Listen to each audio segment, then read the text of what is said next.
I'm Kyla. Welcome to number 4 in our Service Workers series. So the last 3 weeks kind of gone through the body, talking about some of the primary issues that we tend to have as service workers as far as pain and discomfort. And so starting today, we're going to go through some actual little workout routines to put all of that stuff together and help us get stronger and have less tightness and pain and discomfort and injury. So to start with, we're going to do a little bit of a warm-up here. So let's start with the neck, just looking up and down. Really try to think about lengthening through the back of your neck so it's not scrunching down and crunching your vertebrae together, but you're moving it while you're making it nice and long. And then come back to the center, and then we're just gonna look over one shoulder and the other shoulder. Just kind of getting things loosened up and moving a little bit. It can be easy to forget the warm-up, but warming up is important. So now let's drop our chin down to our chest. Roll to one side so that the ear is over the shoulder. Back to center. Other side, just some little half shoulder rolls. If your neck is a bit tight, you might feel this.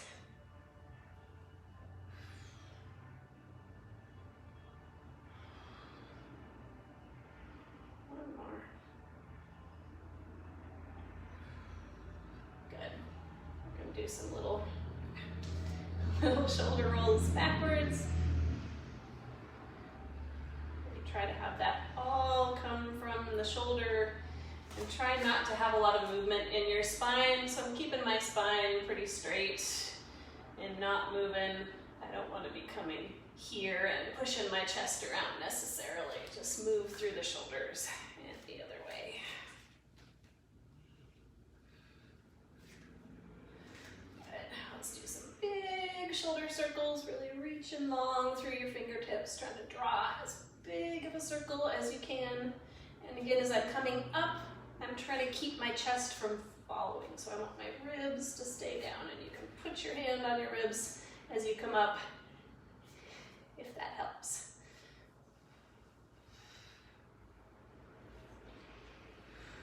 And other direction.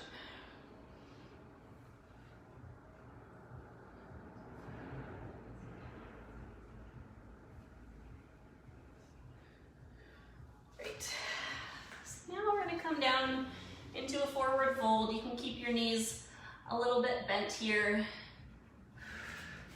Come to the side so I can look at you. So you can kind of alternate bending your knees just to kind of ease into that stretch for the first time. Now see if you can contract your glutes and your hamstrings to come up so your back is flat. And relax back down. Squeeze the glutes, lift, relax back down. Squeeze and lift.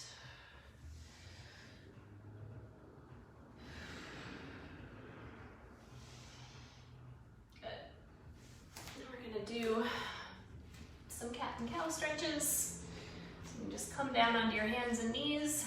I should do this sideways so you can see what I'm doing.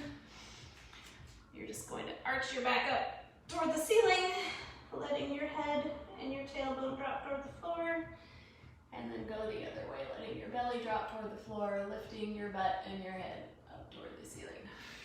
We'll just go back and forth a couple times there.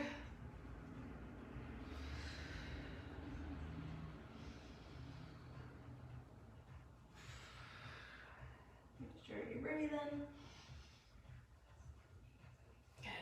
Now we're going to go into a bit of a low body stretch here. So I'm going to bring one foot forward into a big lunge on the outside of my hands. I'm going to tuck my back toes and lift my knee, and I'm reaching back through my heel. I'm going to drop the back knee, come up into this half kneeling lunge position, and squeeze my butt a little bit to push my hip forward, and I want my hips to be nice and square.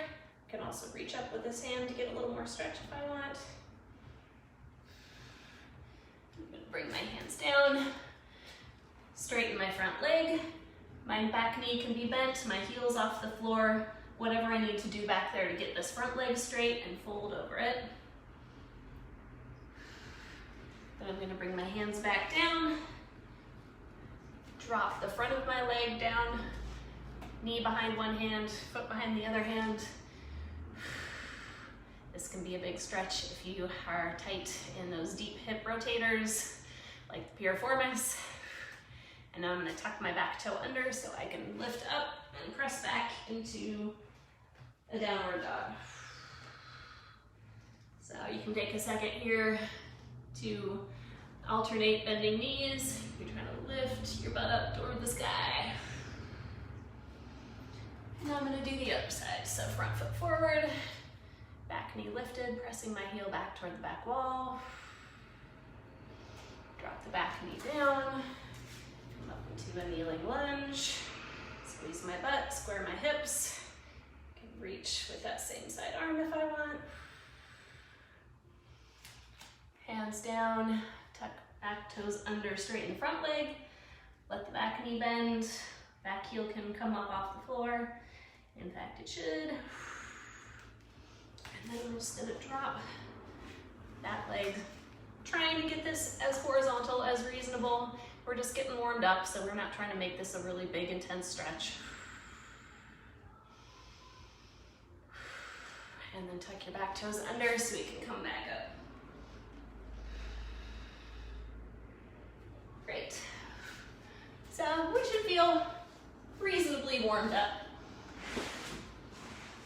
So I like to start with some core stuff because we really want our core to be firing and engaged when we're doing everything else. So it's good to get it warmed up and turned on before we do that. So we're gonna start lying on our backs.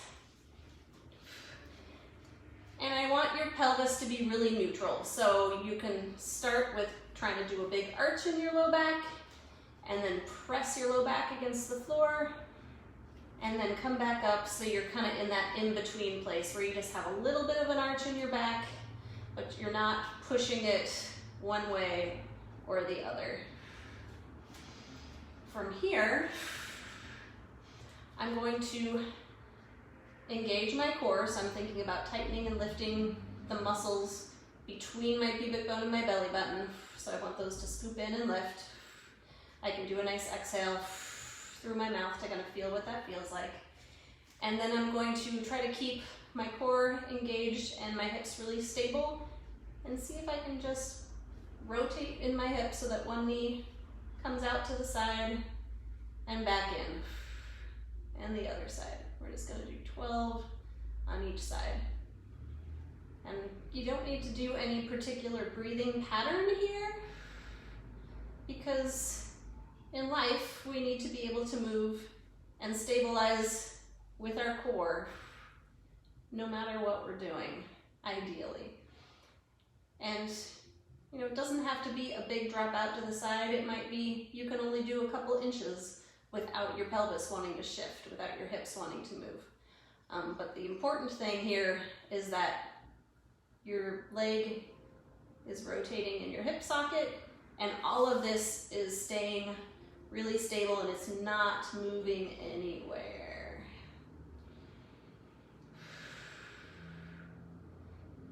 So you should have to engage your core, but it shouldn't be like a death grip.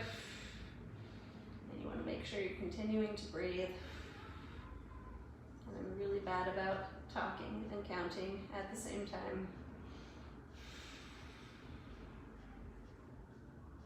We'll do one more on each side. Good. Now from here, we're going to keep all of this the same, and this time I'm going to try to just slide my leg out with my heel on the floor and back in. And the other side, just slide it out. And I'm really trying not to let any of this move. I don't want my spine to change and arch, so I don't want this to happen. I'm trying to kind of stiffen my lower spine so that it doesn't change. And my core stays really engaged as I just slide my foot out and back. If you have lower back achiness and pain, these are really excellent exercises to do. If you do them regularly, you will see a decrease in your back discomfort.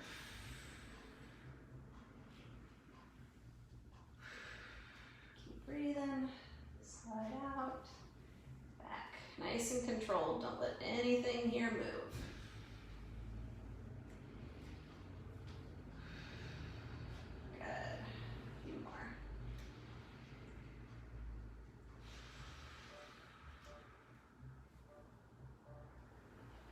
One more on each side.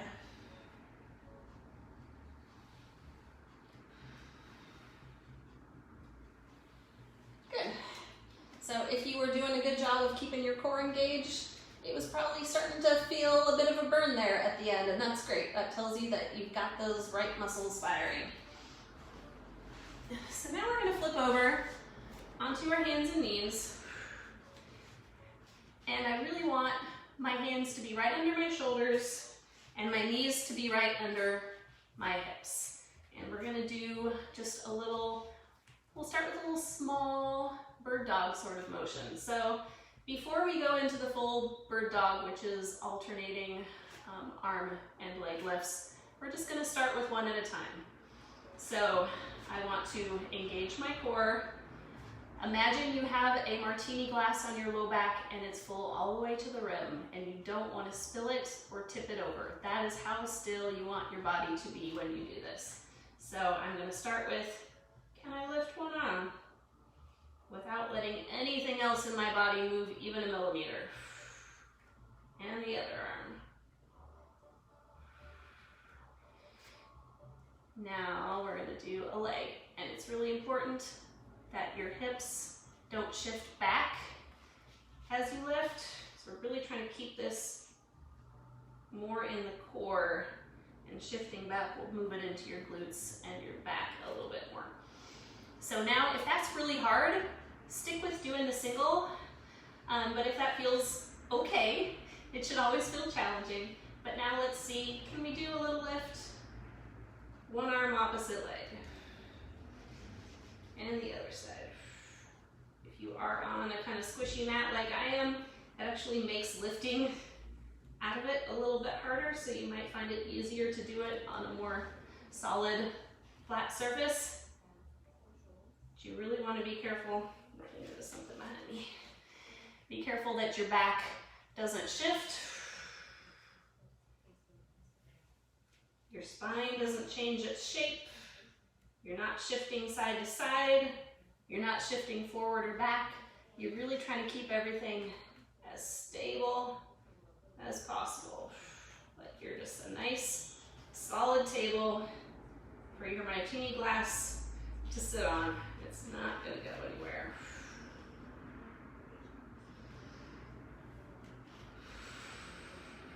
Make sure you're breathing. Don't want to hold your breath here.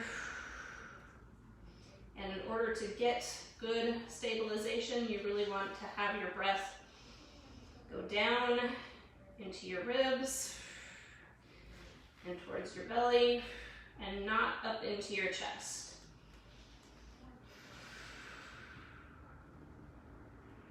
Just do one more on each side here.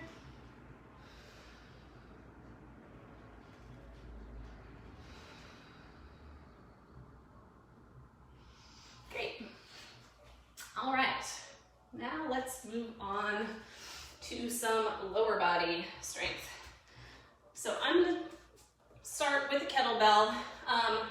Grab anything that's weighted, a heavy book, whatever you've got around, just something with a little bit of weight that you can hold right here in front of your chest. And we're gonna do some squats. So I wanna take a nice inhale in, nice exhale out. Make sure my core is engaged, have a nice upright posture. Inhale down, press up. We're gonna do 12 of these. So I wanna lower nice and slow, press up quickly.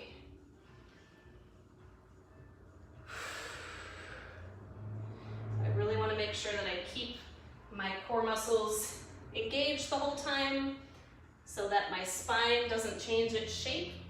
I don't want to let my back arch as I come down, and I also don't want to let it really round, because both of those things will put stress on my spine and contribute to back pain.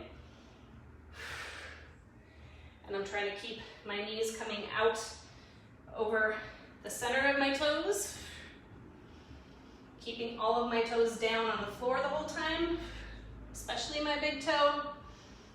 And I really want to keep reaching long through my upper body, keeping my neck nice and long and in line with my spine.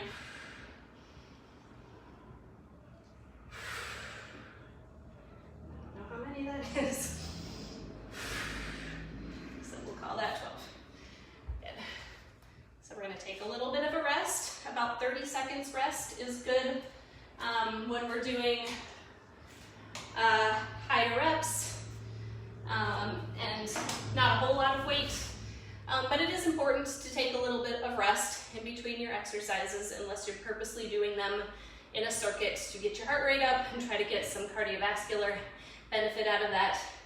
But we want to give our muscles a little rest so that they continue to work well.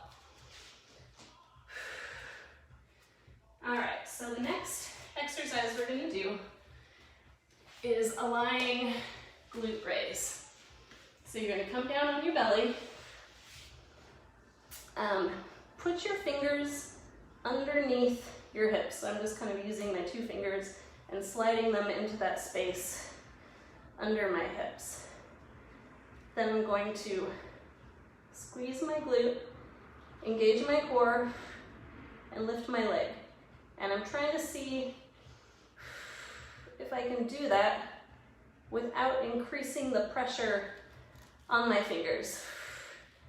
I would suggest having your face straight down. You might have a little towel or a cushion underneath your forehead. I'm turning this way so you can hear me. Do you really want to think about keeping that core engaged and squeezing your glute from the top? Because ideally we want the glutes to fire first and then the hamstrings, not the other way around. So we're really trying to think, start the contraction up here, and then it'll go down a little bit into the hamstring.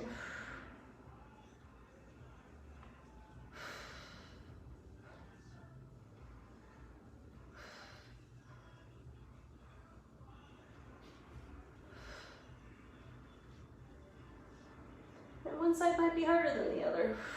I definitely have a harder time keeping my right side from squishing my fingers than I do with the left. So I just have to focus more, maybe talk less while I'm doing that side.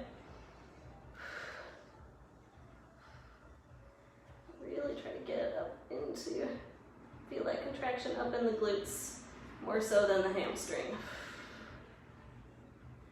So you can also put your hand on your upper glute where you want it to squeeze to help that mind-body connection.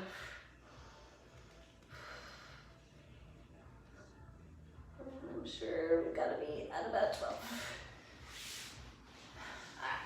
So I'm going to put on my timer for 30 seconds, and then we're going to do both of those again. Another round of squats, another round of glute lifts.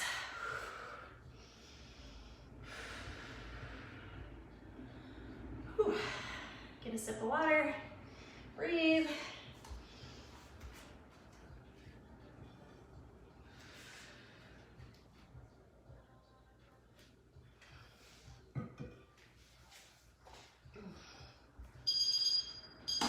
All right, so 12 squats.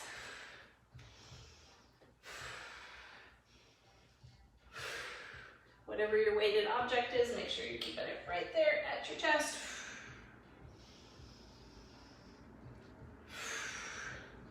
Make sure your knees are coming out over your toes. I kind of think about targeting my middle toe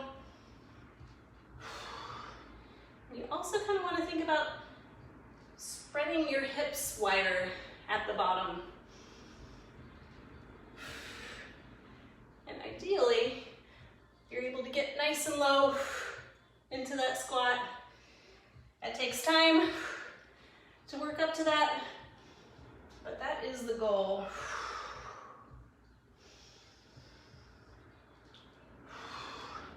And yes, your toes should go just a little bit past the end of your toes. That is totally fine.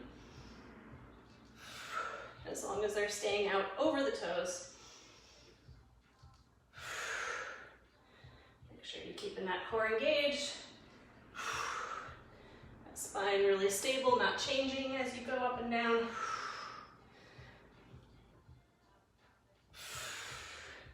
Breathe. Good. Another little 30-second rest. So in pretty much all these exercises, when we're talking about good posture and having a nice long line through your spine, you might think about a string that's attached from your pubic bone coming out the crown of your head, which is kind of the back here.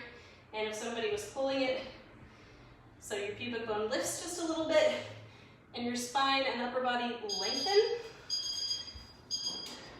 and your chin tucks just a little bit.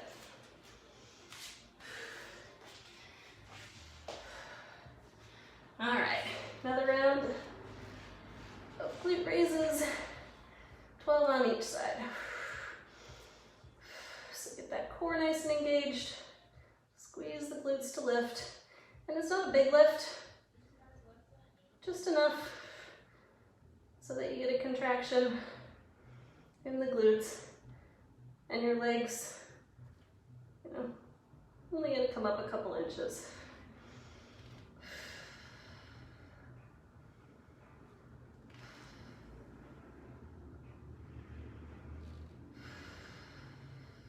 Keep breathing. Think about squeezing from the top of your glute down. Make sure you're putting as little pressure down into your fingers as possible as you lift.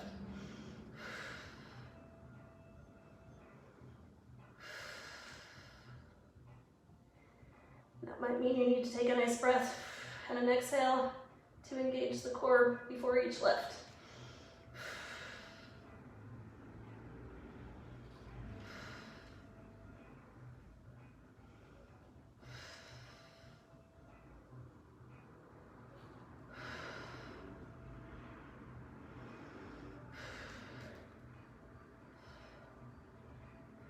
Good glute firing is something that I've been working on recently, so I'm certainly not perfect at these,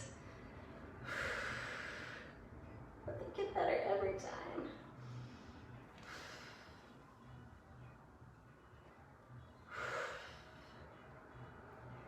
And notice, are your glutes feeling fatigued, or are your hamstrings feeling fatigued? If you're feeling it more in your hamstrings, then you're probably firing your hamstrings first and more. So if you have a partner, somebody who is in isolation with you, you can have them put one finger here on your upper glute and one down here on your hamstring and feel to help give you some feedback. You can also do it yourself, but it's a little bit more awkward. I'm really trying to squeeze here first, and then the hamstring comes after. If your hamstrings fire first, or they fire at the same time, it's just something to work on. Alright, I've used up some of our rest time here, so we'll wait about 15 more seconds. It would be great to do another round of those exercises, but in the interest of not having this be a really long video, I'm going to go ahead and go on to the upper body. So for these, I'm going to use a little dumbbell. These exercises don't require a super heavy weight, so this could also just be a can of food, bottle of booze. you know, something with a little weight that you can hold on to. So we're gonna start with some overhead presses. I really like to do single arm so we can focus a little more specifically on the form. So you're just gonna hold your object with your palm facing towards the center of your body, press straight up. And as you press up, you wanna make sure that your chest isn't going up. So I'm keeping my spine really long and straight, like that posture that we were just talking about a minute ago. And I like putting your hand on your rib can help remind you that this is supposed to stay down. I don't want to do this and have my chest come up and have an arch in my back. I really want it to stay down while I'm lifting. And we want to try to lower nice and slowly, like 3 seconds, and then press up quickly. Because we need to give our muscles time under tension to get them stronger.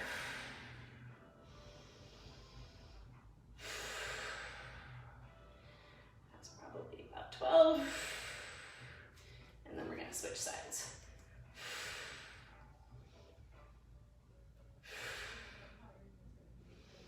Inhale as you come down, exhale as you press up. The other thing that's common to happen here is to let the head kind of drift forward. So you really want to make sure that you're keeping your neck nice and in line with your spine, your chin a little bit tucked, and keep it back so your ears are in line over your shoulder. So pay attention. As you start to get tired, it's not uncommon for that head to kind of start to drift forward. So just check in on it. Remind yourself to bring it back. You want to lengthen all the way through your spine, including your neck.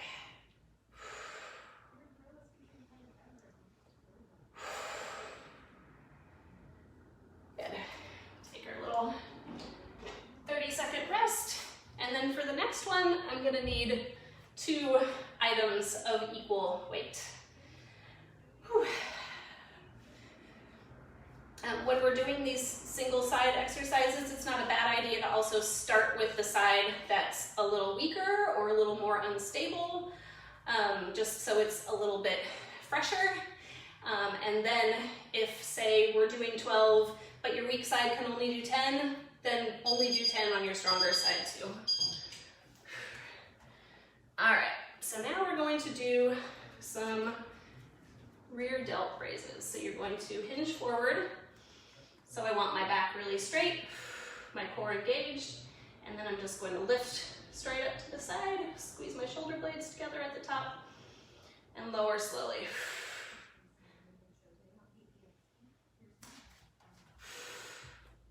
So I want a slight bend in my elbow, and then I'm trying to keep the same shape in my arms, all the way up and all the way down.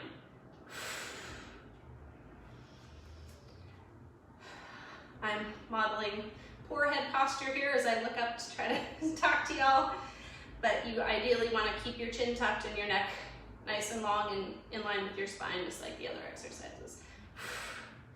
So you should feel this in the back of your shoulders, and also think about squeezing your shoulder blades together at the top, not up high by your neck, but down in the middle so that we get those mid and lower traps working in this too. So all of these muscles are really important for good lifting mechanics. So, you know, like when you're pouring a lot of drinks, the stronger these muscles are, the less neck and upper shoulder tension you're gonna get, the less knotted up you're gonna get there. And I'm sure that that is 12. Take a little rest and we'll do both of those one more time. Drink some water. Hydration is important.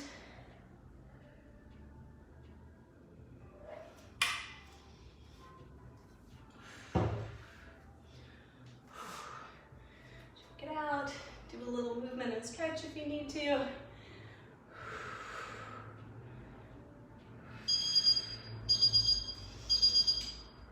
All right, so one more round through. So we're gonna do 12 overhead presses. Remember that string coming out of the crown of your head. Really think about lengthening, being long through your upper body. Don't want to kind of let your upper body squish down. We really want to keep it nice and long.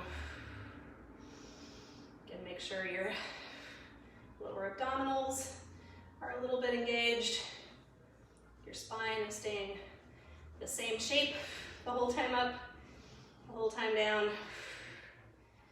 Want a nice neutral pelvis, neutral spine, and the ribs stand down as you press up. And make sure you're breathing. No holding your breath allowed.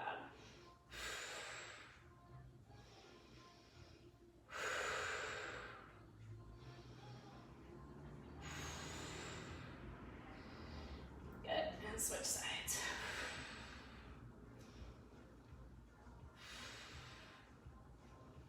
We're trying to lower down in 3 seconds. 2, 3. It's easy to speed up as you go, especially as you get more tired. But having that nice slow lowering will help you get stronger faster.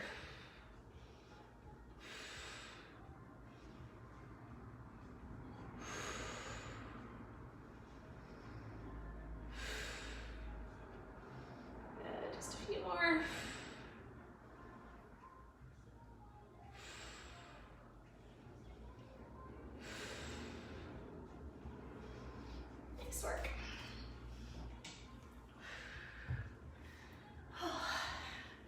Another little rest, and then we will do our second set of our rear deltoid raises.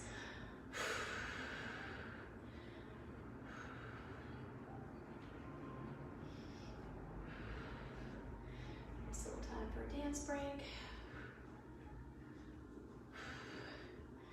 Find it helps for me to keep my body moving a little bit in between sitting down and being really still. Just has a tendency to make it a little harder to come back. All right, so nice hip hinge here. Nice long spine. Lower slowly. Squeeze at the top. Squeeze those shoulder blades together.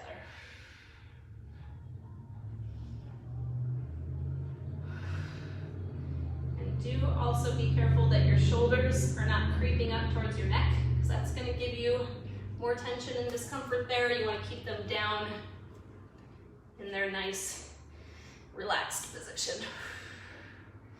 We're trying to use other muscles for this, not those guys. Good. Kind of think about leading with your elbows. Those should come up first because we're keeping that little bit of a bend in our arm.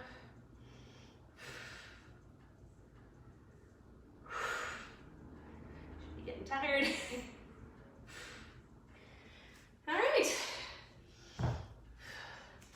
And again, like the other one, wouldn't be a bad idea to do a third time through of those. But that's a little exercise routine that kind of hits a lot of our trouble areas. Certainly doesn't get everything, and there's a million exercises we could do, but we're gonna mix it up every week, throw in some different things, keep it interesting, but still kind of trying to target those same general areas so that we can do our jobs with as little discomfort and pain as possible.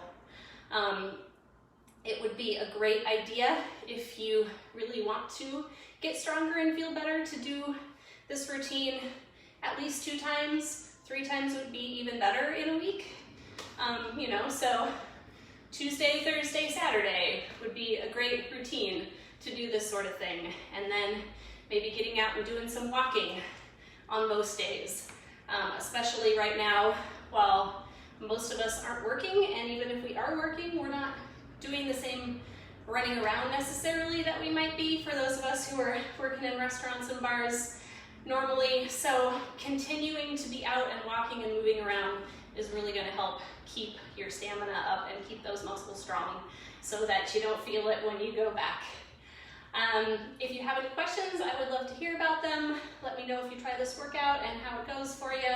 And I hope to see you next week for a variation on the theme. We'll put a different combination of exercises together.